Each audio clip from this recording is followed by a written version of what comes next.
नमस्कार, सुप्रभात। आप देख रहे हैं हमारा सांकेतिक समाचार। मैं हूं साइमा खान, मेरे साथ हैं मेरी सहयोगी दीपाली। नजर डाल लेते हैं सबसे पहले हेडलाइंस पर। पीएम मोदी ने दी पद्म पुरस्कारों से सम्मानित विशिष्ट हस्तियों को शुभकामनाएं। कहा कि भारत की ताकत ऐसे शानदार लोगों में जिनका काम हमारी यात्रा को बनाता है बेहतर। 66 विशिष्ट हस्तियों को पद्म पुरस्कारों से किया गया सम्मानित।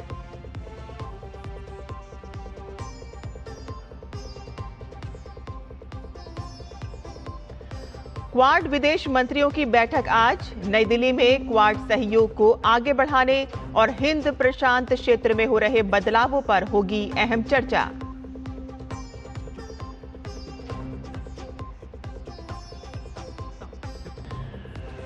इबोला वायरस पर केंद्र सरकार ने जारी की ट्रैवल एडवाइजरी।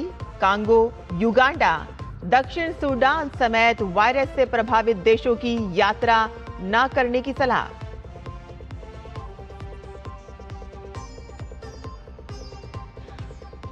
डोनाल्ड ट्रंप ने ईरान से की एनरिच यूरेनियम अमेरिका को सौंपने की मांग। सऊदी अरब, कतर, पाकिस्तान, तुर्की, मिस्र, जॉर्डन से अब्राहम एकॉर्ड में शामिल होने की अपील। तो वहीं शांति वार्ता के बीच अमेरिकी सेना का दक्षिणी ईरान पर हमला। आत्मरक्षा में बारूदी सुरंग बिछाने वाली नौकाओं को बनाया निशाना।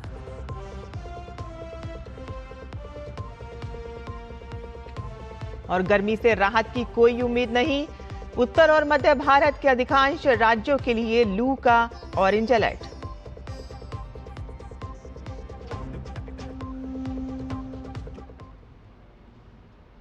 और अब समाचार विस्तार से।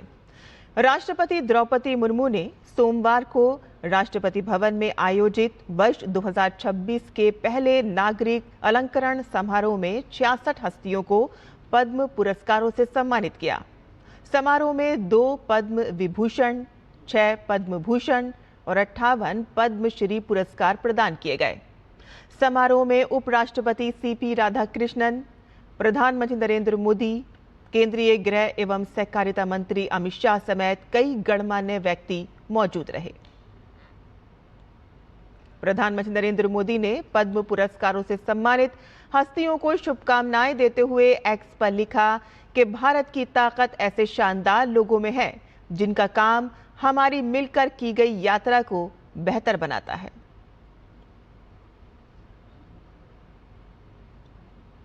भारत की अध्यक्षता में आज क्वाड विदेश मंत्रियों की बैठक होगी। नई दिल्ली में होने वाली इस बैठक की मेजबानी विदेश मंत्री डॉक्टर एस जयशंकर करेंगे। बैठक में ऑस्ट्रेलिया की विदेश मंत्री पेनी वोंग, जापान के विदेश मंत्री तोशिमित्सु मोटेगी और अमेरिका के विदेश मंत्री मार्को रूबियो शामिल होंगे। बैठक के दौरान सदस्य देश क्वाड की मौजूदा पहलों की समीक्षा करेंगे और क्षेत्रीय व वैश्विक घटनाक्रमों पर चर्चा करेंगे, जिसमें समुद्री सुरक्षा, मजबूत आपूर्ति श्रृंखला, अवसंरचना विकास, महत्वपूर्ण एवं उभरती प्रौद्योगिकियां, जलवायु कार्रवाई और मानवीय सहायता एवं आपदा राहत जैसे विषय एजेंडे में शामिल रहेंगे। क्वाड को इंडो पैसिफिक क्षेत्र में रणनीतिक संतुलन और सहयोग के महत्वपूर्ण मंच के रूप में देखा जाता है। ये समूह समुद्री मार्गों की सुरक्षा, आर्थिक स्थिरता और क्षेत्रीय विकास के लिए साझेदारी को बढ़ावा देता है। हाल के वर्षों में तकनीकी सहयोग और आपूर्ति श्रृंखला सुरक्षा भी क्वाड एजेंडे का प्रमुख हिस्सा बन गए हैं। और इससे पहले क्वाड विदेश मंत्रियों की बैठक 1 जुलाई 2025 को वाशिंगटन डीसी में आयोजित हुई थी। नई दिल्ली में होने वाले क्वाड विदेश मंत्रियों की बैठक को क्षेत्रीय और वैश्विक सहयोग के दृष्टिकोण से महत्वपूर्ण माना जा रहा है और इससे इंडो पैसिफिक क्षेत्र में रणनीतिक साझेदारी और बहुपक्षीय सहयोग को नई मजबूती मिलने की संभावना है।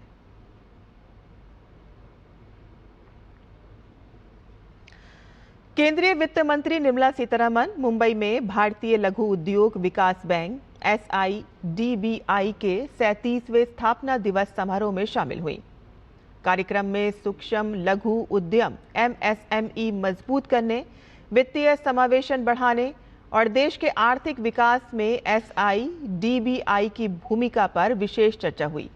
कार्यक्रम में बैंक और वित्तीय क्षेत्र के कई वरिष्ठ अधिकारी, उद्योग जगत के प्रतिनिधि और MSME सेक्टर से जुड़े हितधारक शामिल हुए। पिछले 37 वर्षों में SIDBI ने छोटे उद्योगों, स्टार्टअप और उद्यमों को पूंजी उपलब्ध कराने के साथ साथ रोजगार सृजन और आर्थिक विकास में महत्वपूर्ण योगदान दिया।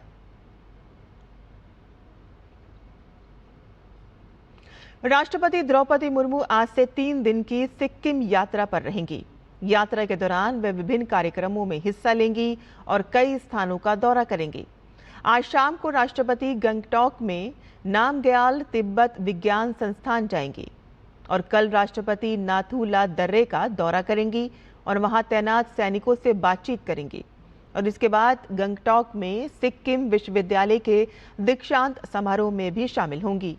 दौरे के अंतिम दिन राष्ट्रपति गंगटोक के पालजोर स्टेडियम में आयोजित समारोह में सिक्किम पुलिस को राष्ट्रपति पुलिस कलर प्रदान करेंगी।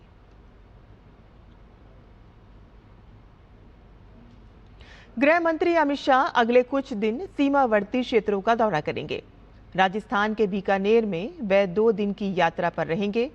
आज BSF की सांचू सीमा चौकी का दौरा करने और सुरक्षा बलों के साथ बातचीत कर उनके लिए कल्याणकारी योजनाओं का उद्घाटन करेंगे। दोपहर में वे बीकानेर में सीमावर्ती क्षेत्रों की सुरक्षा स्थिति की समीक्षा करेंगे और बैठक में गृह मंत्रालय और राजस्थान सरकार के अधिकारी, BSF अधिकारी और साथ ही 5 सीमावर्ती जिलों के जिला कलेक्टर और पुलिस अधीक्षक शामिल होंगे। और इसके बाद वे महीने की 29 तारीख को गृह मंत्री गुजरात के भुज का दौरा करेंगे, जहां वे BSF की एक सीमा चौकी का मुआयना करेंगे। अगले महीने की 5 तारीख को गृह मंत्री त्रिपुरा के सीमावर्ती क्षेत्रों का दौरा करेंगे और इसके बाद वे पश्चिम बंगाल जाएंगे और वहां के सीमावर्ती क्षेत्रों का जायजा लेंगे। मौसम विभाग ने दिल्ली, हरियाणा, चंडीगढ़ और पंजाब के कई भागों के लिए लू का ऑरेंज अलर्ट जारी किया है। राजस्थान, मध्य प्रदेश, उत्तर प्रदेश, बिहार, छत्तीसगढ़ और तटवर्तीय आंध्र प्रदेश, झारखंड, ओडिशा और तेलंगाना में भी भीषण गर्मी का अनुमान है। पश्चिम बंगाल के गांगेय क्षेत्र में गर्मी और उमस रहेगी। उत्तर प्रदेश में भीषण गर्मी और लू से राहत नहीं है और कई जगहों पर तापमान 43 से 47 डिग्री सेल्सियस के बीच बना हुआ है। बुंदेलखंड सबसे ज्यादा प्रभावित क्षेत्रों में है और लगभग हर जिले में तापमान 45 डिग्री सेल्सियस से ऊपर दर्ज किया जा रहा है। बांदा में भी 47.6 डिग्री सेल्सियस तापमान दर्ज किया गया, जो देश के सबसे गर्म स्थानों में से एक है। अफ्रीका के कुछ हिस्सों में इबोला के बढ़ते मामलों को देखते हुए नागर विमानन महानिदेशालय यानी कि DGCA ने एयरलाइंस और एयरपोर्ट के लिए नई SOP जारी की है। नई गाइडलाइंस के तहत कांगो, युगांडा और दक्षिण सूडान जैसे इबोला प्रभावित देशों से आने या वहां से होकर गुजरने वाले सभी यात्रियों को अनिवार्य स्वास्थ्य जांच से गुजरना होगा और इसके साथ ही यात्रियों को सेल्फ डिक्लेरेशन फॉर्म भरना होगा। DGCA ने एयरलाइंस को फ्लाइट के दौरान खास अनाउंसमेंट करने की भी निर्देश दिए हैं। यात्रियों को बताया जाएगा कि अगर उन्हें बुखार, कमजोरी और उल्टी जैसे लक्षण महसूस हों तो तुरंत क्रू मेंबर और एयरपोर्ट हेल्थ टीम को जानकारी दें।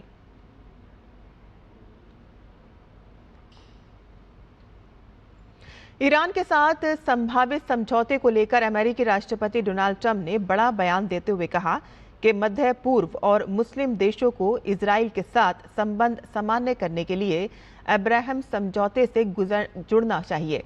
ट्रंप ने सोशल मीडिया पोस्ट में कहा कि अमेरिका द्वारा ईरान युद्ध समाप्त करने की कोशिशों के बाद सऊदी अरब, कतर, पाकिस्तान, तुर्की, मिस्र, जॉर्डन और बहरीन समेत कई देशों को इस पहल का हिस्सा बनना चाहिए। उन्होंने सऊदी अरब और कतर से तत्काल अब्राहम समझौते पर हस्ताक्षर करने की अपील की और कहा कि ऐसा न करने वाले देशों की मंशा पर सवाल उठेंगे। ट्रंप ने संकेत दिया कि ईरान को भी भविष्य में इस प्रक्रिया से जुड़ना चाहिए।